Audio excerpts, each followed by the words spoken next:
आवाज आ रही थी। वो झोंपड़ी में दाखिल हुई तो देखा कि वहां एक बीमार बुजुर्ग एक चारपाई पर लेटा हुआ था, जो पानी पानी कर पुकार रहा था। शहजादी ने अपने पास मौजूद मटके से पानी निकाला और बुजुर्ग को पिलाया, साथ ही झोंपड़ी की सफाई भी की।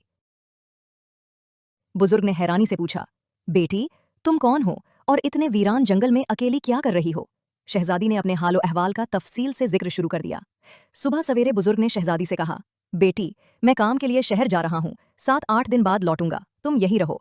झोंपड़ी में खाने पीने का सामान मौजूद है, नदी करीब है, वहां से पानी ले लेना और बकरी का दूध भी निकाल लेना। ये कहकर बुजुर्ग रुखसत हो गया।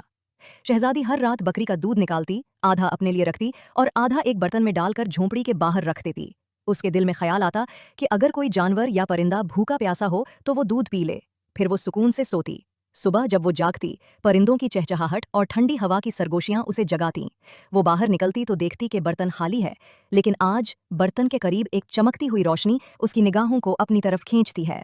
वो करीब जाकर देखती है कि वहां एक निहायत कीमती लाल रखा है, जो सूरज की किरणों में जगमगा रहा होता है।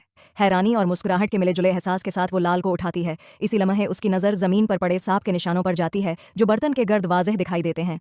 अचानक उसे बचपन में स्नी दादी अम्मा की बात याद आती है। बेटी, अगर कोई सांप खुश हो जाए या किसी इंसान के खुलूस से मुतासिर हो तो वो अपनी खुशी में एक लाल उगल लेता है। वो लाल हीरों से भी ज्यादा कीमती होता है। ये ख्याल आते ही शहजादी की आंखों में ईमान की चमक झलकने लगती है।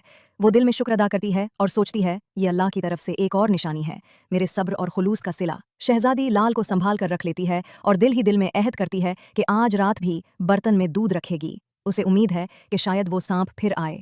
ये एहसास कि कुदरत उसकी मदद कर रही है उसके दिल में नई ताकत और सुकून पैदा करता है। इसके बाद हर रात वो दूध बाहर रखती है और हर सुबह वही मंजर देखती है, बर्तन खाली और उसके पास एक नया लाल रखा होता है। यूं 7 दिन गुजर जाते हैं, हर दिन एक नया लाल। 7वें दिन बुजुर्ग वापस आता है। शहजादी पूरा वाकया उसे सुनाती है और 3 लाल उसके हाथ में थमा कर कहती है, आप शहर जाकर इन लालों को बेचें और उससे महल बनाने का सामान और मिस्त्री लाएं। बाकी 4 लाल शहजादी माला में परू कर गले में डाल लेती है। कुछ ही महीनों में जंगल में एक शानदार महल तैयार हो जाता है। महल में तमाम आसाइशें, खादिम और खूबसूरत इंतजामात मौजूद होते हैं। शहजादी एक लकड़ी की फैक्ट्री भी कायम करती है, जहां गरीब मजदूर